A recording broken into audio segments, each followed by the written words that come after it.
রাধে রাধে বন্ধুরা, এক জায়গায় গিয়েছিলাম। সেখানে গিয়ে হঠাৎ গোপালের প্রোগ্রাম হচ্ছে, তো সঙ্গে সঙ্গে সবাই বলল যে চলো প্রসাদ খেয়ে নেবে।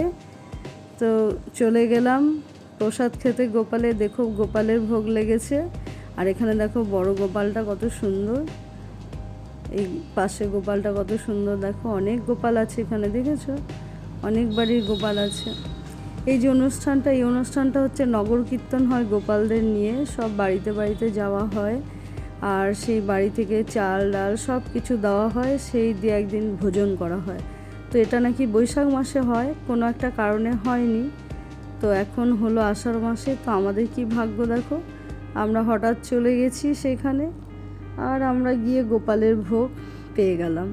তো ভোগে কি ছিল জানো তোমরা? গরম গরম ভাত, লবণ, কচু শাক, ছোলা আলু দিয়ে মিক্স ডাল,